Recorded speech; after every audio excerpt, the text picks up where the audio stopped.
Tässä on Mona Geitel. Tosiaan jaettiin aiheet sukunimen ensimmäisen kirjaimen mukaisesti, ja mulla se on nyt harhaanjohtavuus markkinoinnissa. Mulla on lyhyt 3 dian tietopaketti tästä, ja aloitetaan sillä, mitä ylipäätään harhaanjohtava markkinointi juridiikan silmin on. Kuluttajasuojalain 2. luvun 6.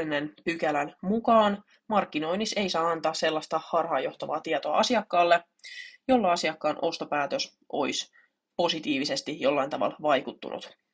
Eli toisin sanoen, totuuden vastaiset ja harhaanjohtavat tiedot voi koskea esimerkiksi tällaisia asioita. Niitä oli paljon muitakin tässä kuluttajasuojalaissa, mutta esimerkiksi kulutushyödykkeen olemassaoloa, saatavuutta, lajia, laatua, määrää ja muita keskeisiä ominaisuuksia tai alkuperää, valmistustapaa ja aikaa, käyttöä ja käytön vaikutuksia sekä hyödykkeille tehtyjen testien tuloksia. Eli esimerkiksi mistään tällaisista asioista ei saa harhaanjohtavasti, toisin sanoen valehdellen, markkinoida kuluttajille tuotteita, jotta todennäköisesti ostopäätös vaikuttuisi jollain tavalla positiivisesti yrityksen suuntaan. Mä oon ottanut 2 yritysesimerkkiä tähän. Ensimmäisenä Masku.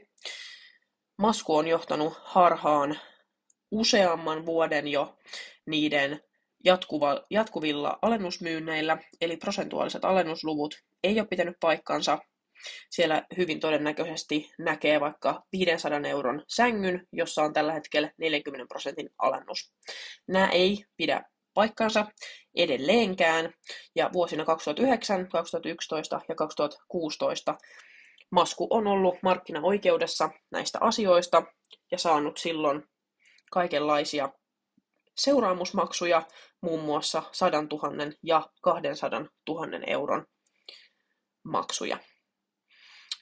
Kuluttaja-asiamies on sitten 2022 ehdottanut 1 000 000 euron seuraamusmaksua tästä, koska minkään näiden 3 edellisvuoden markkinaoikeusasioiden jälkeen Maskun toiminta ei ole muuttunut positiivisempaan suuntaan.